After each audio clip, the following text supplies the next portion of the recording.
మనము ఎవరికన్నా మెసేజ్ పెట్టాము వాట్సాప్లో, వాళ్ళు చూసుకున్నారా లేదా అని మనకి ఎలా తెలుస్తుంది చెప్పండి? బ్లూ టిక్స్ వచ్చాయనుకోండి వాట్సాప్లో, చూశారు చదివారు అని అర్థం ఉంటుంది.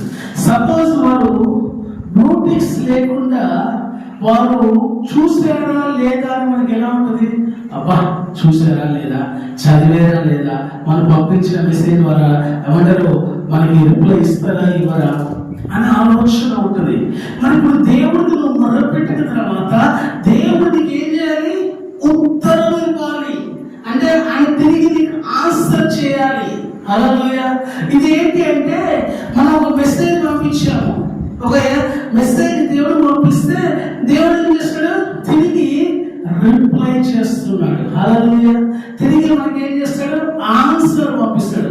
యాక్చువల్గా మనము మెయిల్స్ డ్రాఫ్ట్ చేసినప్పుడు అందులో మనకి ఫస్ట్ ఏముంటుందంటే మామూలుగా ఫస్ట్ ఒక మెయిల్ పంపించే వాళ్ళకి మెయిల్ ఒకటి ఉంటుంది, తర్వాత సిసి అంటాం కార్బన్ కాపీ, తర్వాత ఇంకొకటి ఉంటుంది అదేంటంటే చాలా సీక్రెట్ అన్నమాట, సీక్రెట్ కార్బన్ కాపీ. హల్లెలూయా. అది మనము చాలా ఎవరికైతే కనపడకుండా ఉండాలనుకుంటామో, అంటే తెలియకుండా పంపించాలనుకున్నప్పుడు దాన్ని పంపిస్తుంటాము.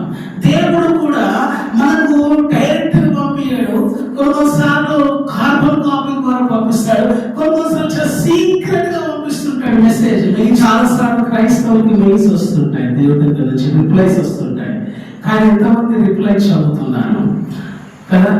దేవుడు పంపించేశాడు, నువ్వు మొదలుపెట్టడం నేను ఉత్తరం ఇచ్చేసి వాగ్దానం ఇచ్చాడు, ఆ వాగ్దానం రిప్లై వచ్చేసింది, కానీ సీక్రెట్ గా వచ్చింది.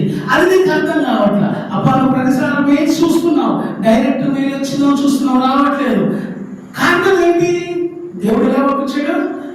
సీక్రెట్ గా పంపించాడు. దేవుడు ఇదే కాలం అంటున్నాడు, నీకు గూఢమైన సంగతులు తెలియచేస్తాను. అంటే గూఢమైన సంగతులు తెలియచేయాలంటే ఎలా తెలియచేయాలి? అది కూడా రహస్యంగానే చేయాలి.